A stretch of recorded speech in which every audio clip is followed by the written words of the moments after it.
السلام عليكم ومرحبا بكم في فيديو جديد على القناة. حلقتنا ديال اليوم وقعت في سنة 1998 وفي نواحي مدينة فاس. في واحد الصباح الرجال ديال أو عمال النظافة الرجال ديال عمال النظافة جاو كيخوو واحد البركاسات ديال الزبل حاشاكم، وهما كيخوو هادوك البركاسات. هنا غتبان لهم واحد الكيس بلاستيكي، واحد الميكانية كبيرة. يعني كيس بلاستيكي كبير، بانت لهم فيه ان شي حاجه ماشي هي هذيك. يعني غير من خلال انهم شافوا شي حاجه وسط هذيك الكيس البلاستيكي قالوا كاينه شي حاجه. فهنا قالوا ما نقيسوا حتى شي حاجه، انا تبين لهم ان وسط هذاك الكيس البلاستيكي كاينه شي جثه بشريه. قالوا حبس اننا نتصلوا بالبوليس. فعلا غادي يتصلوا بالبوليس، البوليس غادي ينتقلوا الى عين المكان، الشرطه القضائيه. ايضا الناس ديال التشخيص القضائي غادي يجيو لعين المكان، غتلقاو واحد الجثه، وهاد الجثه كانت ديال واحد البنت. من خلال المعاينة اللي داروا الشرطة القضائية في عين المكان، تبينت لهم أن هذه جثة ديال البنت. البنت باقا شابة، العمر ديالها كيتقدر في ديك العشرينات. كذلك الملامح ديالها كتبين أن هذه البنت يعني ماشي بنت المدينة، وإنما جات من شي منطقة قروية، يعني من شي مناطق قروية. من خلال اللبس ديالها أو الشكل ديالها، هادشي اللي تبين لهم. هذه الفرضية اللي خطاو البوليس في هذه القضية. كتبان لهم من خلال المعاينة اللي داروا ان هاد البنت مضروبه في الراس ديالها، يعني في اللور ديال الراس ديالها بشي ضربه، بشي اله اللي هي شي حاجه اللي هي رده، اله رده مثلا، مثل شي عصا او شي حاجه من هذا النوع، او شي زروطه في هذا النوع هذه، او شي حجره. المهم، بعد لما داروا المعاينه ديالهم، داروا تمشيط في مسرح الجريمه او في المكان فاش تلقات فيه هاد الجثه ديال هاد البنت، نقلوها الى مستودع الاموات ومن تما للتشريح. وهنا بحثوا، رفعوا البصمات ديالها باش يعرفوا هاد البنت واش عندها بطاقه وطنيه باش يحددوا الهويه ديالها. ولكن هنا البصمات ديالها ما غادي تعطي حتى شي نتيجه. دازت في هذاك النهار النيت بالضبط، غادي تجي واحد السيده. جات ديك السيده اللي عند البوليس المركز، كتبلغ كتقول لهم ان واحد البنت خدامه عندي، وراه هادي 3 ايام ما خرجت من الدار وما رجعتش وما عرفتش فين مشات. البوليس سولوها هاد البنت شحال ديال المده وشحال في عمرها. كتقول لهم اسيدي ان هاد البنت العمر ديالها 20 سنه، وهي كانت خدامه عندي، وهي جات من واحد المنطقه اللي هي كانت بعيده شويه وما عرفتش فين مشات. ان العائله ديالها باش كنحاول انهم يتصلوا بيا باش نشوفوا ان بنتهم واش مشات، لان داك الوقت كان شويه التليفون ماشي بحال دابا، لان كنهضروا في سنه 1998. ان هذيك البنت كانت واخده الرقم ديال هاد العائله اللي كتخدم عندهم.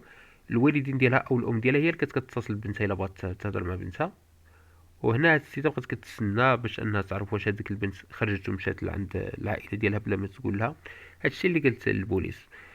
البوليس بعد لما خداو من عندها معلومات على هاد البنت، قالوا لها غتمشي معنا لمستودع الاموات، غادي تشوفي واحد البنت، ربما تكون هاد البنت اللي كتبحثي عليها انت النيت. فعلا مشات هاد السيده معاهم، وراوها الجثه ديال هاد البنت اللي كتلقى في هذيك البركاسه ديال الزبل.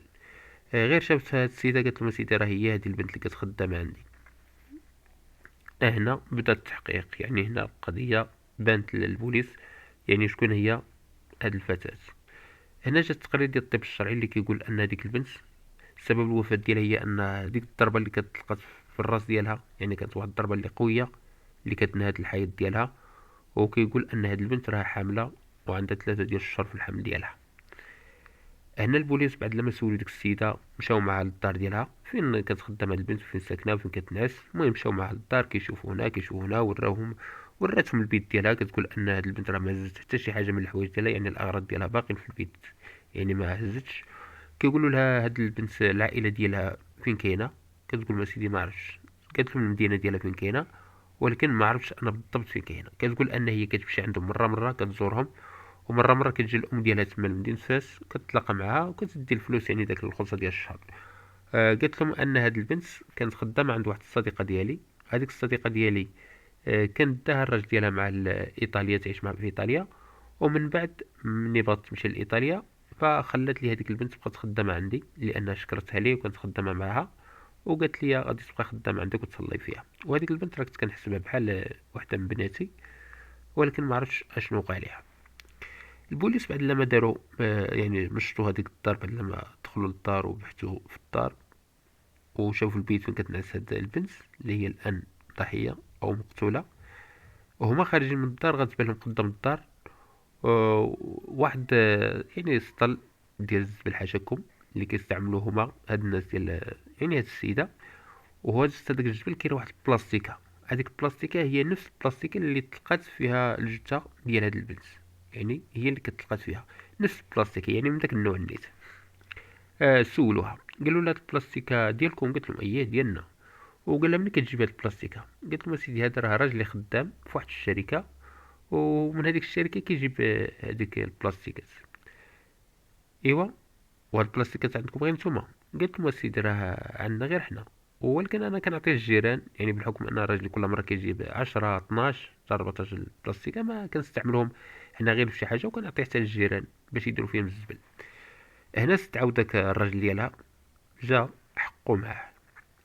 قال له ودي هو تبين له انه فعلا هو خدام في واحد الشركه، ومره كيجيب واحد البلاستيكات يستعملهم، يعني كيكونوا غير زايدين تما، كيهز بلاستيكات بحالو بحال اي واحد خدام تما. وكيقول اسيدي انا كنخليهم لمراتي. مراتو كتقول اسيدي انا راه كنعطيه للجيران. يعني الجيران فعلا ملي مشاو البوليس لعند دوك الجيران كيبحثوا، فعلا لقاو ان هذوك الجيران حتى هما كان كيديو كيس بلاستيكه من عند ديك السيده كتعطيهم لهم باش انهم يستعملوهم في شي حاجه، كل واحد شنو فاش كيستعملو.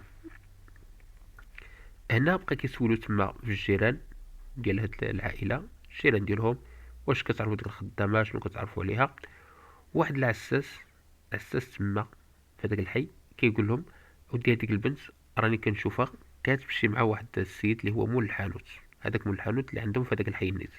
يعني كتمشي معاه كل مره كتلاقى معاه، وكل مره فين كنمشي وراه شحال مره شفتها كيدخلها مع الحانوت وكتجلس مع واحد المده. وانا كنظن انها كاينه شي علاقه ما بينه وبينها.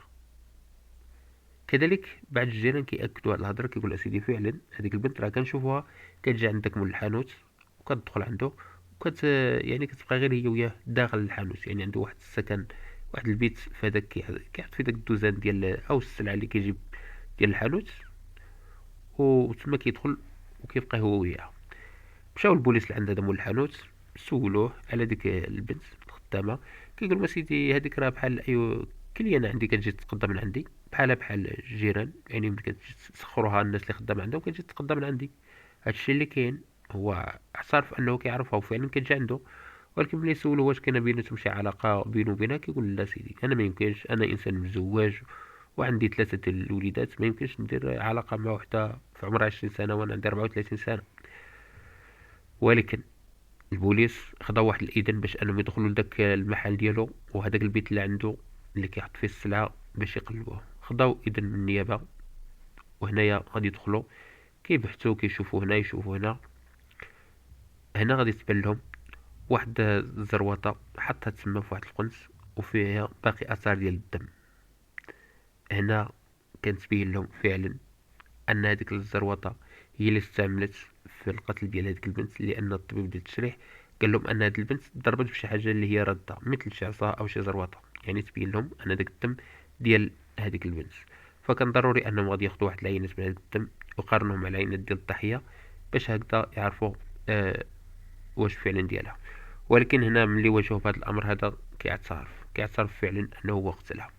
كيقول انه هو كان معها على علاقه، ولكن ديك العلاقه ديالهم واحد الوقت قالت له انها هي حامله، وهنايا خاف انه يتفتح الامر ديالو. ولكن هو حاول يشوف شي طريقه كيفاش انه يتخلص منها او من الجنين ديالها، ولكن هي دائما كانت كتضغط عليه وكتقول له راه خصك تزوج بيا، خصك دير شي حل، او لا راه غادي نقدر نفضحك ونقدر نقولها. ولكن كيقول انني خفت نتفضح مع العائله ديالي، وانا عندي وليدات وعندي المراه ديالي وعندي والديا، والناس كيحترموني في هذاك الحي اللي انا خدام فيه عندي الحانوت كيحترموني فيه الناس، وهنا خفت انني نتفضح وهذا هو السبب علاش قتلتها. كيقول انه فعلا جات عنده وبقات كتناقش مع هذا الامر هذا. في واحد اللحظه عصباتو، هز هذيك الزروطه ضربها الراس، وكانت ضربه قاتله. وملي مات دارها في داك الكيس البلاستيكي اللي انا هي كانت كتجيبولو باش كيستعمل فيه، يعني يدير فيه السلعه او يجمع فيه شي حاجه. دارها في هذاك الكيس البلاستيكي وبقى كيتسنى حتى نطاح الليل. وهزا كانت عنده واحد البيكوب كيجيب فيه السلعه، وداها لهذيك البركاسه ولحات تما.